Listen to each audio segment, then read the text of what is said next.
जी, okay sir. जहाँ तक हम बात करें आपकी प्राथमिकताओं की, क्या वो जैसे कहते हैं टॉप 2 और 3 आपके फोकस एरियाज रहेंगे आगे जाके टेलीकॉम? देखिए, एक तो इस सरकार ने आते ही 2-3 बड़े प्रमुख काम किए।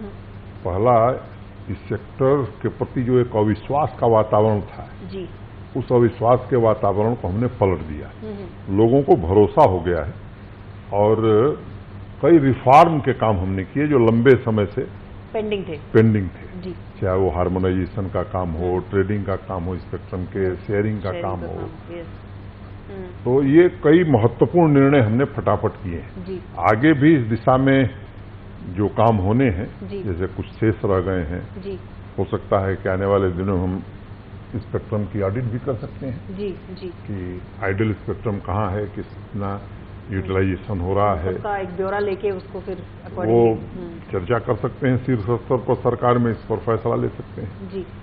दूसरा, मुझे लगता है कि एक महत्वपूर्ण जो महत्वाकांक्षी योजना है प्रधानमंत्री जी की, भारत नेट वाली, कि 2.5 लाख पंचायतों तक ब्रॉडबैंड कनेक्टिविटी पहुंचाना, जिसमें फर्स्ट फेज जो है वो 2017 मार्च तक है 1 लाख ग्राम पंचायतों का।